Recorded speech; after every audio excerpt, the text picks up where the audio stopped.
بسم الله الرحمن الرحيم. السلام عليكم ورحمة الله وبركاته. وولالكين حسن عبد الله أبو سلمان وإذن لها بين كلا أو عن أو وناكسن وحن جوجا حديقة فيحاء إن شاء الله تعالى وحاربا إن أنقصوا قبط كليب أما لبا وحي إله سبحانه وتعالى قدر إن أنقصوا قبطان ربا مركز سيدا درادت إن وبلابنا عابا أنا بنان كجوجا أيان دوبا إن شاء الله تعالى دي الله أود الإرادة إن ولا لي الوحى روا إن كهضلا أرينك كوسابسن إن تاريخ ذي امتحانها هاد بلون تبقتوية ذا أجوران عن كجهد لنا يا روا إن كهضلا دي الله أود الإرادة تاريخ ذاس أو امتحاننا هاد يا روا إذا إن سي وضع محايا لي waxaan maqlay oo mar walba aan arkaa oo ka arkaa meelaha maxaa la yiraahdaa alla bakuuro yahay baraha bulshada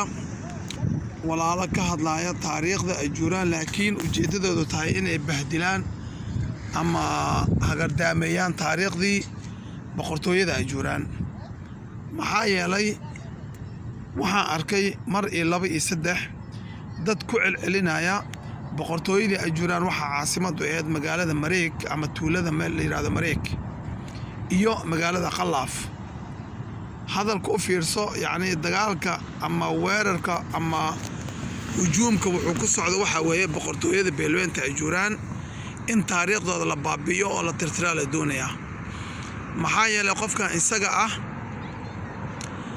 wuxuu diidan yahay jiritaanka ama dib u soo noqoshada shacabka ku abtirsada boqortooyada ajuuraan ee Allah subhanahu wa ta'ala ka dhigay geed salweyn oo xidido dhaadheer leh oo dhulka dhan ku wada jira caleemihiisana kala gaareen dhammaan wadamada Afrika gaar ahaan geeska Afrika sida daraadeed walaalahayga qaaliga oo ee Soomaaliyeed waxaan rabaa inaan idin la socodsiiyo magaalada ama tuulada Mareeg la dhaho ما نقولن عاصمة وليجت هذا كذب ما أوجي لكن وليجت بس نقولن محايا لي مجالة هذه عاصمة بقرطوية ذا أجوران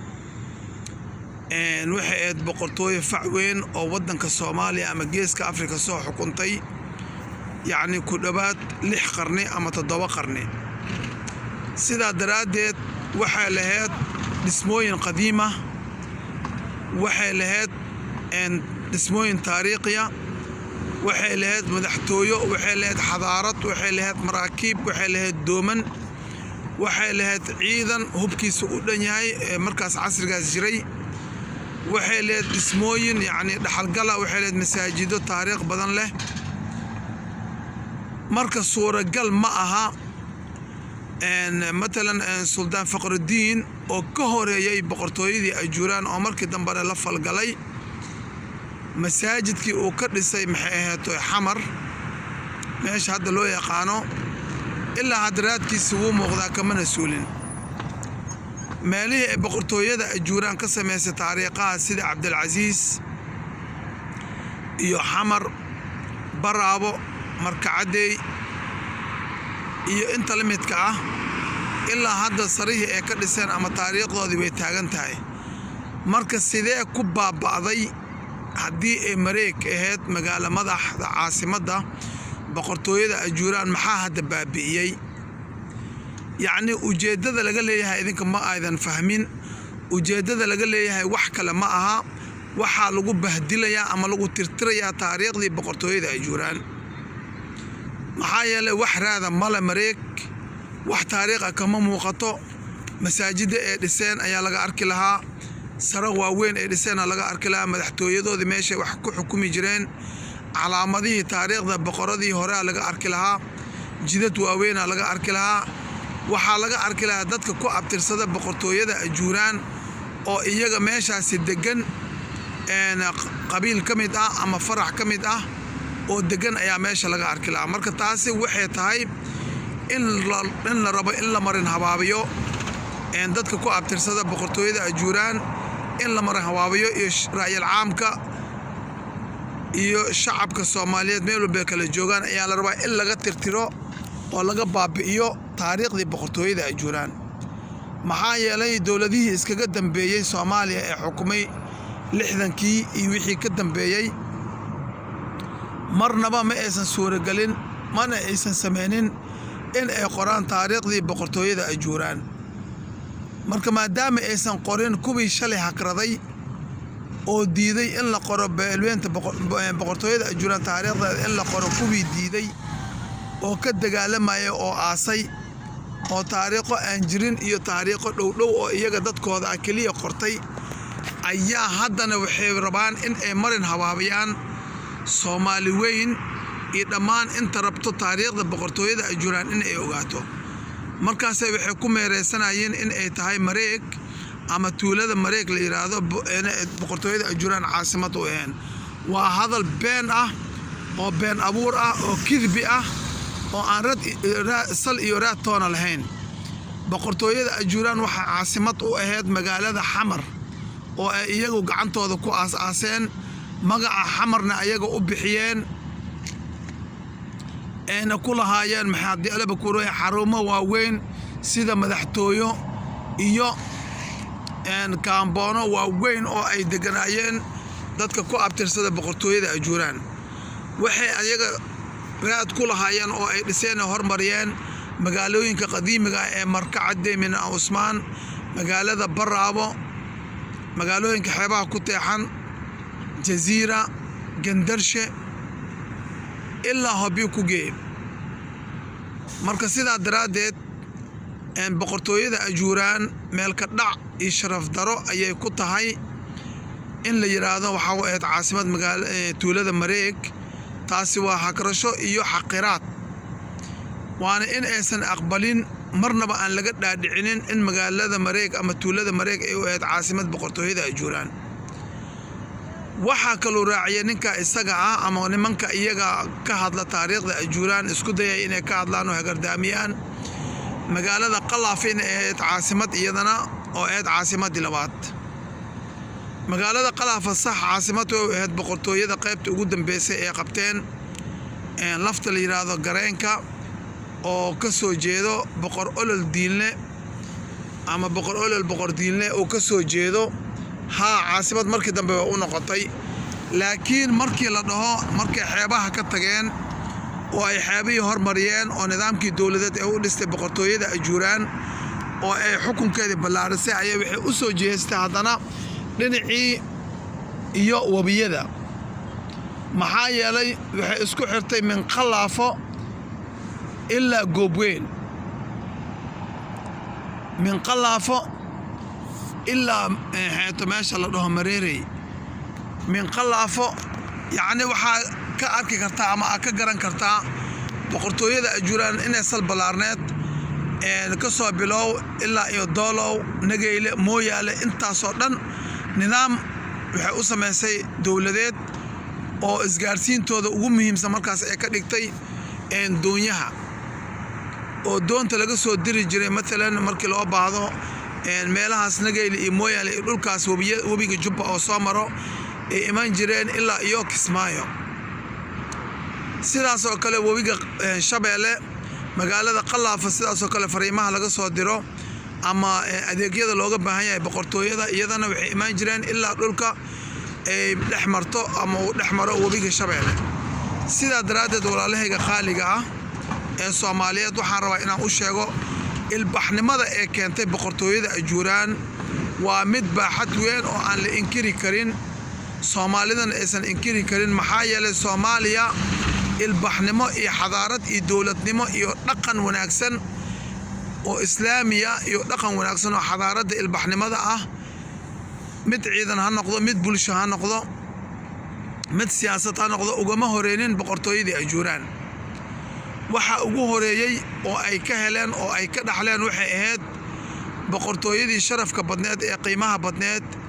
ee boqortooyadii Ajuuraan ayaa u keentay dhaqamada quruxda badan haddii ay noqon lahayd dhinaca siyaasadda ciidamada haddii alaba ku roya bulshada dhaqanka kullu shay waxa u keenay oo ilbaxnimo ah waxay ahayd boqortooyadii Ajuuraan waxayna u kala qaybsaneed mid ah mid macna arin xeebeed ama dhaqan xeebeed iyo dhaqan dhoobey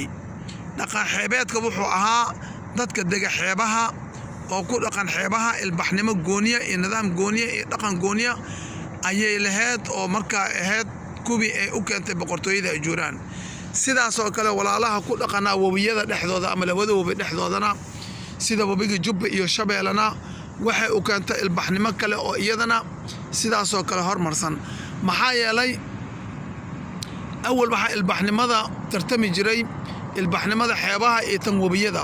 maxaa yeelay tan wabiyada waxay ka hormarsaneed marka dhinacyo badan laga eego tan badda ama xeebeedka. tan xeebeedkana waxay wax badan ka hormarsaneed tan wabiyada marka loo eego dhinacyo badan. marka sidaa daraadeed waxaa ka dhexeeyay tartan labada ilbaxnimo ee tan wabiyada iyo tan xeebaha. marka sidaa daraadeed waxaa intaasoo dhan isku xiirisay oo isku xirtay oo kala maamulaysay oo nidaamyo kala duwan oo wanaagsan oo wacan ku maamulaysay oo ku hageysay siyaasad isku jaango'an oo degan oo qurux badan oo cadaalad ah waxaa ku maamulaysay boqortooyadii Ajuuraan. sidaa daraadeed walaalahayga qaaliga oo kiliibkan waxaan u soo duubay waxay tahay ujeedadeyda in aysan jirin wax la yiraahdo magaalo ama tuulada Mareeg ayaa caasimad u ahayd in aysan jirin boqortooyada Ajuuraan oo been iyo kidbi iyo been abuur ay tahay. waxa warkaa faafinayana ay yihiin dad cadow ku ah dadka ka soo jeeda boqortooyada Ajuuraan ama diidan boqortooyada Ajuuraan taariikhdeeda in la sheego ama dib loo soo xusuusto taariikhii quruxda badnaa ee leed boqortooyada Ajuuraan. dad diidan oo cadow ah oo markaas caloosha ka buka oo ka jiran oo weligood la dagaalami jiray boqortooyada Ajuuraan dadka ku abtirsada ayaa faafinaya hadalka foosha xun. marka taariikhda boqortooyada Ajuuraan ee quruxda badneed ee sharafta badneed ee qiimaha badneed kuma soo koobi karno kiliib iyo laba kiliib, laakiin waa inoo taxane sida aad ogtihiinba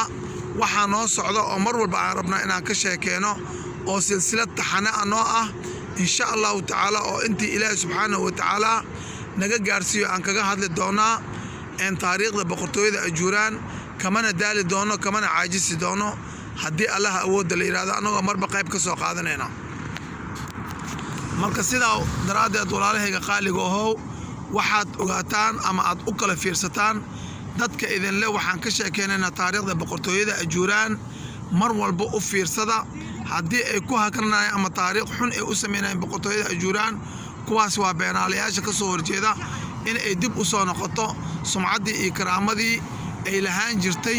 boqortooyada Ajuuraan. la rabana in loo hubiyo dadka hadda iyada ku abtirsada dad ka soo horjeeda waaye. sidaa daraadeed waa walaalkiin Xasan Cabdalle Abu Salmaan oo idin leh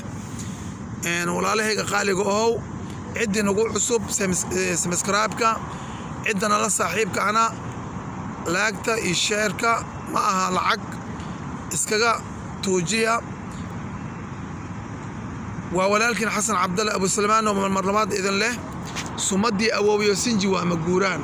qof walbo awoogaaga sumad wanaagsan u samee, maxaa yeelay muraayadda laga daawanayo awoobahaaga waa adiga. haddii aad adiga wanaagsan tahayna insha allahu tacaala awoowe waxaa loo rajeynayaa wanaag iyo duco ayaa la isku raacinayaa. haddii adiga aad noqotid nin xun oo kale irdheen badan kale gees badanna awoowe waxaad u hubisay sumcad xun iyo karaamad xun inuu ducada Soomaalida helin ayaa dhici karta. Soomaali weyn meel walbood kala joogtaan dunida daafaheeda waqtiga iyo waayaha ni wacnaado ciday maalin u tahay maalin wanaagsan ciday habeen u tahay habeen wanaagsan. waa walaalkiin Xasan Cabdalle Abu Salmaan oo idin leh